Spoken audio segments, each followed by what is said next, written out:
किसी ने बड़े कमाल की बात कही है कि आंखों में मंजिल थी, गिरे और संभलते रहे, आंधियों में क्या दम था, हवा में भी चिराग जलते रहे। बात है 1959 की, जब बंबई के एक चौल के छत पर 7 गुजराती महिलाएं अपने घर का सारा काम निपटा के इकट्ठी हुई। उनके घर के हालात बहुत खराब थे। किसी का पति ऑटो रिक्शा चलाता था तो किसी का पति सब्जियां बेचता था। बंबई जैसे बड़े और महंगे शहर में घर चलाना जैसे पहाड़ तोड़ने के बराबर था। ये 7 महिलाएं काफी थकी और परेशान थीं। ना तो कभी ये स्कूल गई थीं, ना ही इन्हें सिलाई कढ़ाई आती थी। एक अंगूठा छाप के लिए नौकरी मिल पाना बहुत ही मुश्किल काम था। काफी निचले दर की इन साधारण महिलाओं के पास इतनी बेअदबी भी नहीं थी कि वो सड़क पे भीख मांगे। 7 महिलाएं अपने घर का रोना रो रही थीं। उनमें से एक छत पे बैठे रोटियां बेल रही थी। बस यही आता था उन्हें, रोटियां बेलना। तो उन्हें एक आइडिया आया कि क्यों ना अपनी कुकिंग एबिलिटी को बाजार में बेचा जाए। लेकिन बेचे भी तो क्या, रोटियां कोई खरीदेगा नहीं, सब्जियां खराब हो जाती हैं और अचार के लिए पैसे नहीं थे।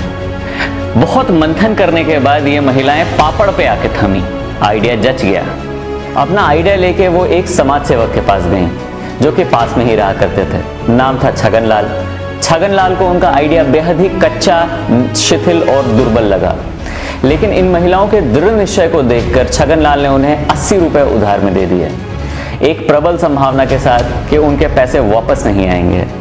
ये उन महिलाओं के दृढ़ निश्चय और संकल्प की शुरुआत थी। उन पैसों से पापड़ के कुछ इंग्रेडिएंट्स खरीदे गए। साथ में ही छगनलाल ने उन्हें कुछ बेसिक और सस्ती मशीनें दिला दी। वो 7 फिर से उसी छत पे इकट्ठी हुई। ये एक ऐसे सूरज के उदय होने की शुरुआत थी जिसकी लालिमा किसी को नजर नहीं आ रही थी। सबने अपने काम बांट लिए।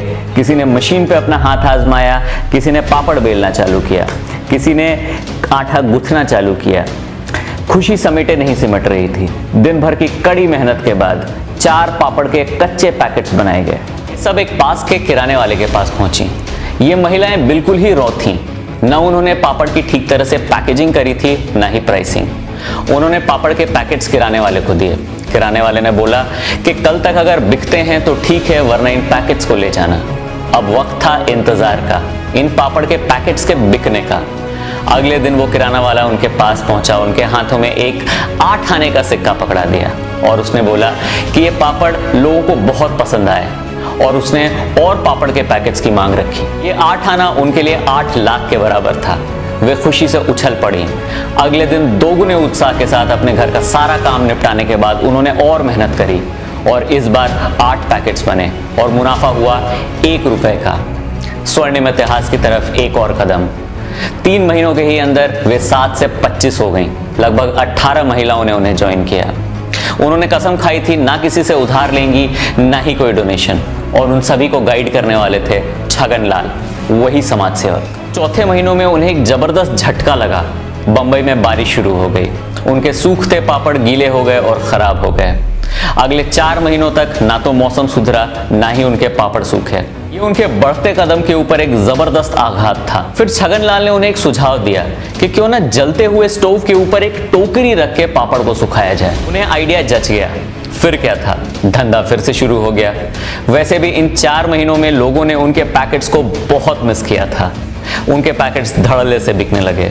उनके 8 आने की कमाई 6000 में बदल गई। यानी कि 1 साल में उन्होंने 6000 का मुनाफा कमाया था। एक अनस्किल्ड अंगूठा छाप और अनपढ़ औरतों के लिए ये 7 एक उदाहरण और एक अपॉर्चुनिटी बन गई। उनके वॉलंटियर्स की संख्या 25 से बढ़ के 150 हो गई। अब एक चौल की छत से ऑपरेट करना उनके लिए मुश्किल हो रहा था, तो सबको आटा गुथ के दे दिया जाता।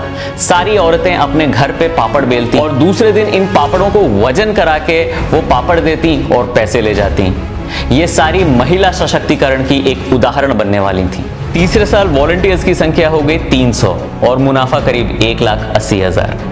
इन 300 लोगों में ना तो कोई मालिक था, ना ही कोई नौकर।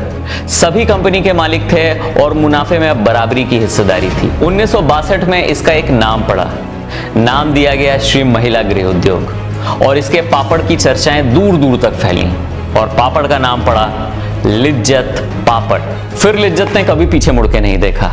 आज लिज्जत में करीब 45,000 महिलाएं काम करती हैं और हर रोज करीब 1,000 रुपए कमाती हैं और अपना घर चलाती हैं। सरकार से बिना मदद लिए लिज्जत की अनवरत यात्रा आज भी जारी है। 15 मार्च 1959 जब लिज्जत का पहला पापड़ बेला गया और आज 2020 जबकि लिज्जत को खुले 60 साल हो चुके हैं। आज पूरे देश में उसके 62,000 सेंटर्स हैं और 24 अलग अलग मुल्कों में इसके पापड़ एक्सपोर्ट होते हैं, जिसमें जापान, नीदरलैंड और कनाडा जैसे बड़े बड़े मुल्क भी शामिल हैं। 2018 के आंकड़ों के हिसाब से लिज्जत की एनुअल टर्नओवर 800 करोड़ की है और इन सबको मूर्त रूप देने वाली वो 7 महिलाएं, Jaswanti Ben, Parvati Ben, उज़मा Ben, बानू बेन, लागू बेन, जया बेन और छूटा बेन। दोस्तों, लिज्जत में आज भी कुछ नहीं बदला। लगभग 45,000 महिलाएं इसे हर रोज चलाती हैं। ये किसी मशीनरी का इस्तेमाल नहीं करते, हाथों से ही पापड़ बेलते हैं। श्री महिला गृह उद्योग अंडर प्रिविलेज और गरीब तबकों की औरतों के लिए एक वरदान है। लिज्जत विमेन एम्पावरमेंट यानी महिला सशक्तिकरण का एक बेमिसाल मॉडल है।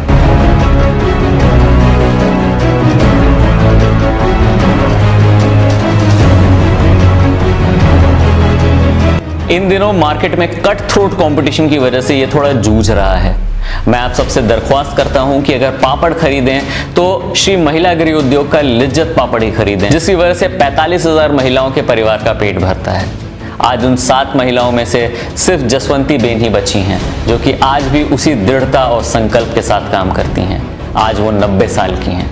इनको देख के मैं आज यही कहूंगा कि कुछ ऐसा करो कि कोई ना कर सके, सालों तक क्या सदियों तक दुनिया आपको याद रखे। तो मैं राहुल अगले हफ्ते फिर से हाजिर होऊंगा एक ऐसी कहानी के साथ। तब तक के लिए me Rahul signing off, bye bye.